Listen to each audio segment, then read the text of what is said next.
Você acredita que está sofrendo por alguém, mas e se a dor não for apenas pela pessoa, e sim pela ilusão que quebrou? Há uma diferença profunda entre perder alguém e perder a história que você construiu sobre essa pessoa. E quase sempre, o que despedaça por dentro não é só a ausência do outro, é o colapso silencioso de um futuro imaginado, de uma identidade compartilhada, de uma promessa que talvez nunca tenha sido real como você acreditava. E isso dói de um jeito que parece insuportável.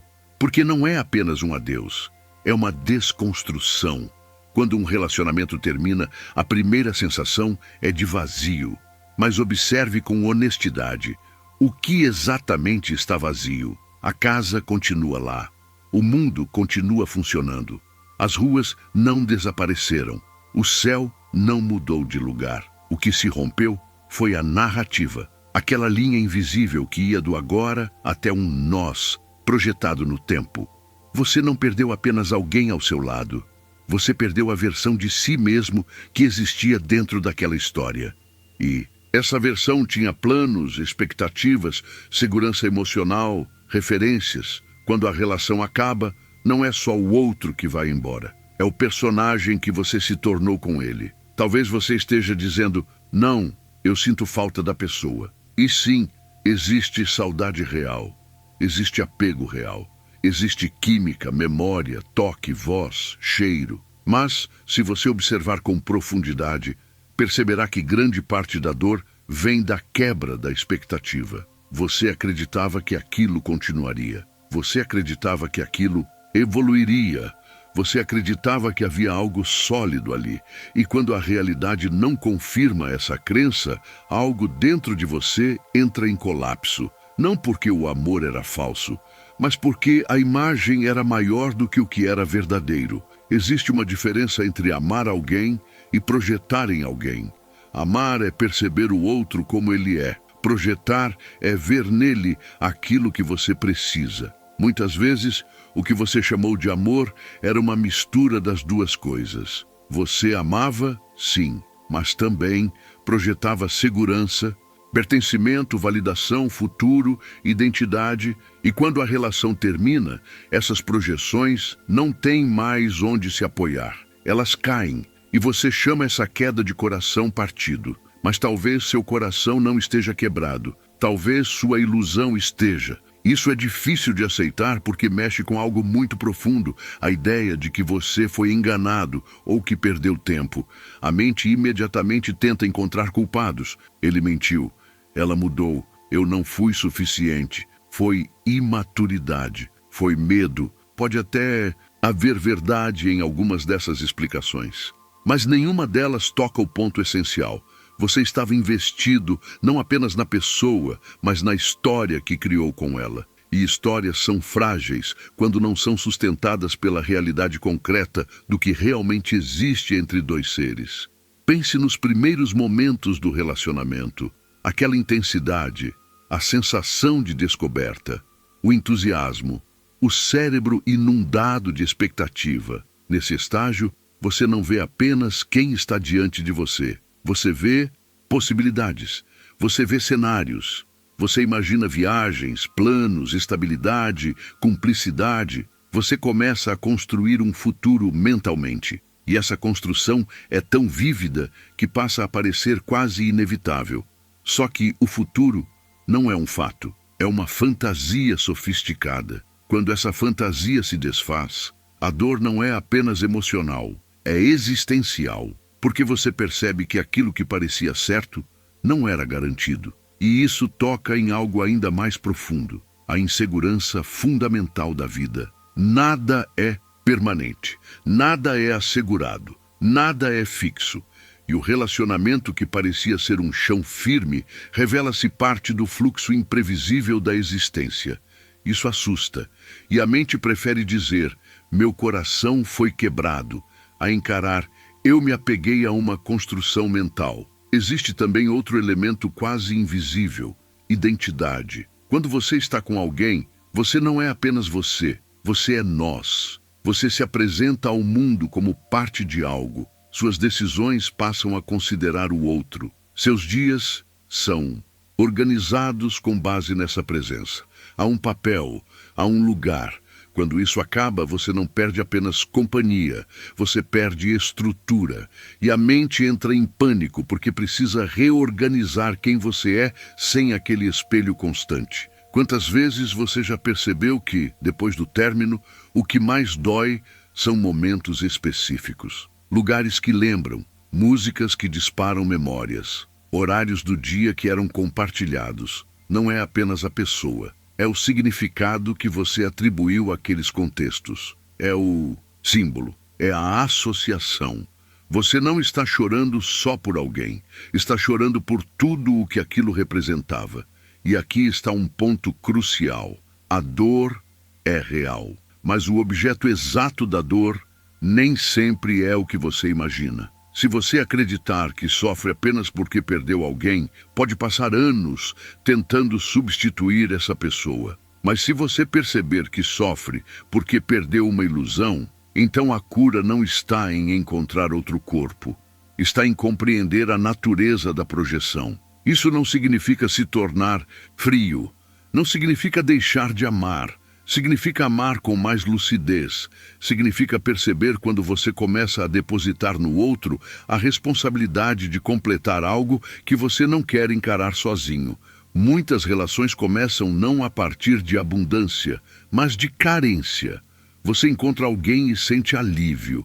Agora estou seguro, agora tenho valor, agora pertenço. E quando isso se desfaz, o que dói é a volta abrupta à própria incompletude. Mas e se essa incompletude não for defeito?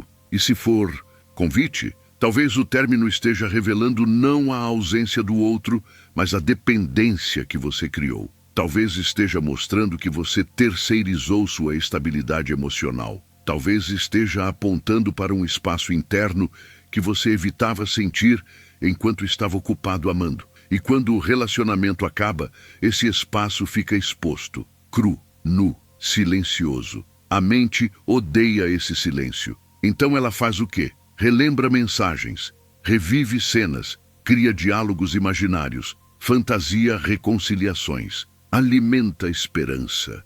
Não porque isso traga paz, mas porque mantém viva a história. Enquanto há história, há identidade. Enquanto há narrativa, há ocupação. O verdadeiro luto começa quando você para de recontar a mesma cena e permite que o vazio exista sem preenchimento. Isso é o clímax silencioso da dor. Perceber que você não pode reconstruir a ilusão sem trair a realidade. Há um momento em que algo dentro de você sabe que acabou, mesmo que a mente ainda tente negociar. Esse saber dói, mas também liberta. Porque a partir dele você começa a separar amor de apego, presença de projeção, pessoa de fantasia. Talvez você esteja exatamente nesse ponto agora, sentindo que algo se quebrou irreversivelmente, sentindo que não é mais possível voltar ao que era. E isso parece devastador. Mas observe, o que não pode voltar talvez nunca tenha sido tão sólido quanto parecia. A dor é o processo de retirada das camadas que você adicionou à experiência. Quando essas camadas caem, sobra algo mais simples, a realidade nua do que foi. E na realidade nua, você descobre algo surpreendente. Você continua inteiro, sensível sim, ferido talvez, mas inteiro. Seu coração não deixou de bater. Sua capacidade de amar não desapareceu. O que caiu foi a construção mental que prometia permanência. E talvez essa queda esteja abrindo espaço para um amor menos fantasioso e mais verdadeiro no futuro. Imagine amar alguém sem transformá-lo em salvador, sem transformá-lo em garantia, sem transformá-lo em destino inevitável. Apenas amar pela experiência viva do encontro. Isso exige maturidade emocional rara. Porque significa aceitar que o outro é livre, que você é livre, que a relação é um fluxo, não um contrato existencial eterno. E quando algo termina, não significa que foi falso, significa que cumpriu o que tinha para cumprir. Se algo aqui ressoou em você, escreva nos comentários. Estou pronto para ver a verdade, não para mim, para você. Porque admitir que a dor envolve ilusão é um passo imenso. Sair do papel de vítima do abandono e assumir a responsabilidade pelas projeções criadas. Isso não diminui o que você sentiu, aprofunda. E se você quer continuar explorando esse tipo de consciência aplicada às suas experiências mais intensas, inscreva-se no canal Osho Awakens e curta este vídeo. Cada interação sua ajuda essa mensagem a alcançar outras pessoas que estão acreditando que seu coração foi destruído, quando na verdade estão atravessando o colapso de uma fantasia. Talvez um dia você olhe para trás e perceba que aquele término não foi apenas uma perda, foi uma revelação. Revelou onde você se enganava, revelou onde dependia, revelou onde projetava, revelou onde precisava crescer. E nesse reconhecimento, algo amadurece. Você deixa de buscar alguém que complete sua história e começa a se relacionar a partir de presença, não de necessidade. E então, algo muda profundamente. Você para de temer o fim, porque entende que o que realmente dói não é o término em si, mas a quebra daquilo que você acreditava que o relacionamento garantiria. Quando você ama sem transformar o outro em promessa de salvação, o amor fica mais leve, mais real, mais honesto. Seu coração não está quebrado. Ele está aprendendo a distinguir fantasia de verdade. E essa distinção, embora dolorosa, é libertadora, porque agora você pode amar sem ilusões. Não no sentido de cinismo, mas no sentido de clareza. Amar alguém pelo que é, enquanto é, sem exigir que sustente sua identidade ou seu futuro imaginado. Talvez a dor que você sente seja o nascimento dessa clareza, e clareza quase sempre dói antes de libertar. Mas quando liberta, você percebe que nunca foi sobre perder alguém, foi sobre se reencontrar sem a história que você criou. E isso é o início de um amor muito mais profundo, começando por você.